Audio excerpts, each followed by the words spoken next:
नमस्कार शेतकरी बांधवांनो, कृषी मित्र आनंद या चॅनलवर आपल्या सर्वांचे स्वागत आहे. तर मित्रांनो, मागच्या व्हिडिओमध्ये आपण बघितलं की महाविस्तार या ॲप डाउनलोड करून त्यामध्ये संपूर्ण पोखराची माहिती, योजनेची माहिती कशा प्रकारे बघायची व पूर्णपणे योजनेची माहिती असल्यानंतरच आपण अर्ज कसा करायचा आहे ते या व्हिडिओमध्ये आज आपण बघूयात. चला तर मग सुरू करूया.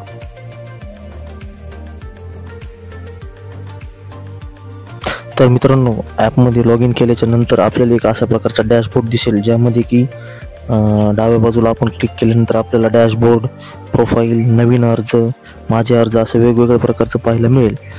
त्यानंतर आपण सर्वात पहिले आपली प्रोफाईल पूर्ण करून घ्यायची आहे. वैयक्तिक प्रोफाईल भरताना सर्वप्रथम आपलं नाव, गाव, जन्मतारीख, मोबाईल नंबर हे सर्व त्यांनीच दिलेलं आहे. आपल्याला निवडायचं आहे ते फक्त जात. यामध्ये SC किंवा ST जर कॅटेगरी असेल तर आपल्याला कंपल्सरी कास्ट सर्टिफिकेट लागेल, नसेल तर इतर करायचं व अपडेट प्रोफाईल अपडेट करावर क्लिक करायचं, अपडेट करायची आणि पुढे जावर क्लिक करायचं. पुढे जावर क्लिक केल्यानंतर आपल्यासमोर असा इंटरफेस येईल. त्यामध्ये पत्ता भरायचा आहे, पत्ता माहिती, त्यामध्ये आपलं राज्य, आपला विभाग, आपला जिल्हा, आपला तालुका, आपल्या तालुक्याचा पिनकोड नंबर, आपलं गाव पोखरात आहे की नाही हे सर्व भरायचं आहे.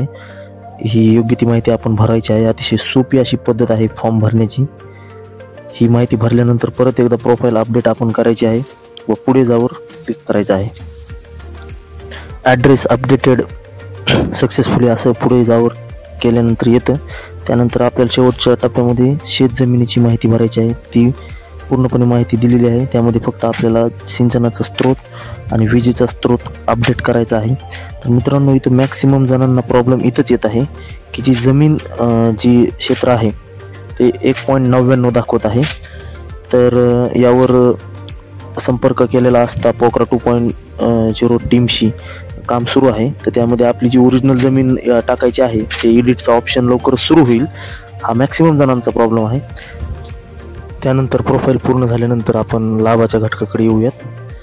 तर लाभाच्या घटकामध्ये इथं आपल्याला विविध लाभाचे घटक बघायला मिळतात. त्यापैकी आपण रेशीम उद्योगला अर्ज करण्यासाठी प्रयत्न करूयात.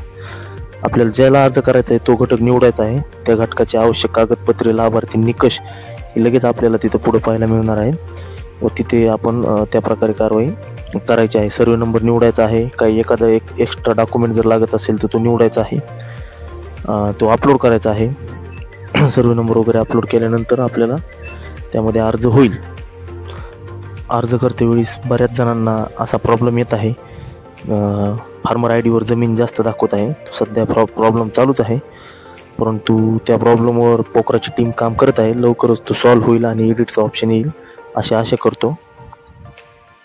तर अशाच पोखराच्या विविध अपडेटसाठी आजच आपल्या चॅनलला लाईक, फॉलो आणि सबस्क्राईब करून ठेवा.